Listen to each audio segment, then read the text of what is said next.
Curious ka rin ba kung anong animal sign ang tatapat sa 2025? Kung ano nga ba ang aabangan at mga bagay na iiwasan sa taong ito? Ano nga ba ang swerte booster na pwedeng gawin? Yan ang ating aalamin dito lang sa channel na kung positibo ka sa lahat ng bagay at may diskarte ka sa buhay, ikaw ay swerte. Siya si Rian, pwede mo kaibigan, laging masaya at malawak ang isipan, kaya maiibigan mo ang nilalaman ng kanyang mga adiyang may Maswerteng araw mga Frenny, ang ating aralin ngayon ay part pa din ng ating Pampaswerte Gabay serye. Ito ay advanced session natin para sa taong 2025.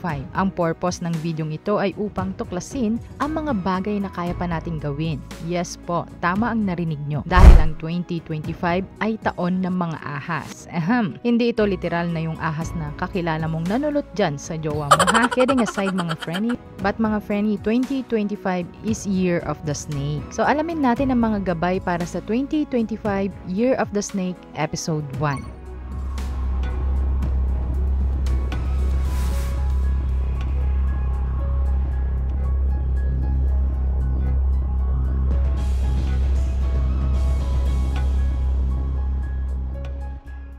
Year of the Snake. Kung ikaw ay ipinanganak sa mga taong babanggitin ko sa chart na to, ikaw ay Year of the Snake. 1917, 1929, 1941, 1953, 1965, 1977, 1989, 2001, 2013, at itong 2025, kayo ay Year of the Snake. Narito naman ang full chart kung anong snake element ka na papaloob. 1917, Fire Snake, 1929, Earth Snake, 1941, Gold Snake, 1953, Water Snake, 1965, Wood Snake, 1977, Fire Snake, 1989, Earth Snake, 2001, Gold Snake, 2013, Water Snake, at 2025, Wood Snake. And yes mga Frenny, ang 2025 ay Year of the Wood Snake. Dahil nga nalaman nyo na ang element year ng snake ngayong 2025, pag-usapan naman natin ang Wood Snake at mga taong ipinanganak ng Year of the Snake at Wood Snake element.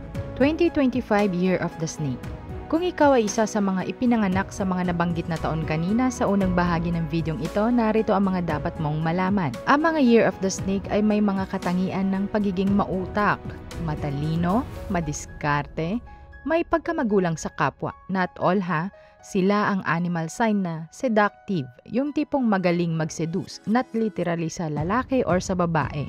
Seduce sa lahat ng bagay o yung mapapaisip ka talaga sa movement nila or action nila. Introvert sila pero sociable naman. May video aralin tayo about introvert person. Panoorin nyo na lang kung gusto nyo. Ilalagay ko ang link sa description box. Ito ang videong tinutukoy ko. Ang mga snake person, magaling naman sila humawak ng pera. Kaya kung minsan, nasasabihan silang kuripon. Magaling sa negosyo at mostly isa din sa lucky sign.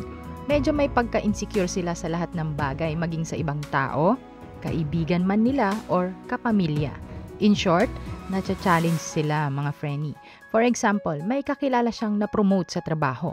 Maiinggit yan at nacha-challenge yan, kaya mas gagalingan niya. Mahilig din makipaglaro ang mga snake, kaya beware sa kanila.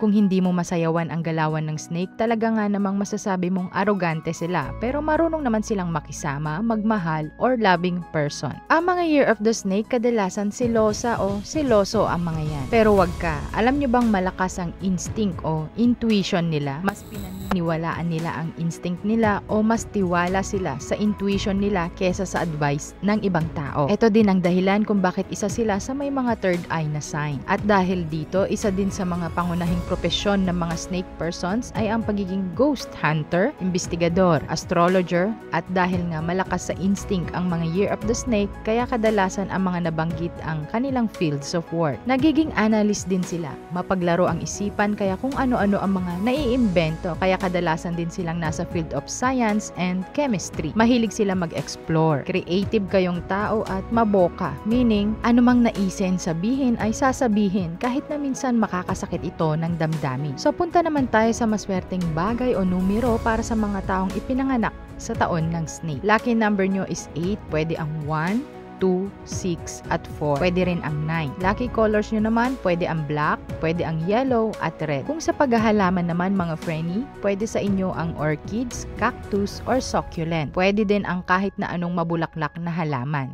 Ang mga nabanggit sa video aralin na ito ay gabay lamang at patungkol sa mga taong ipinanganak ng Year of the Snake. Sa susunod na episode natin, tatalakayin ang iba pang mga gabay pangkahalatan naman.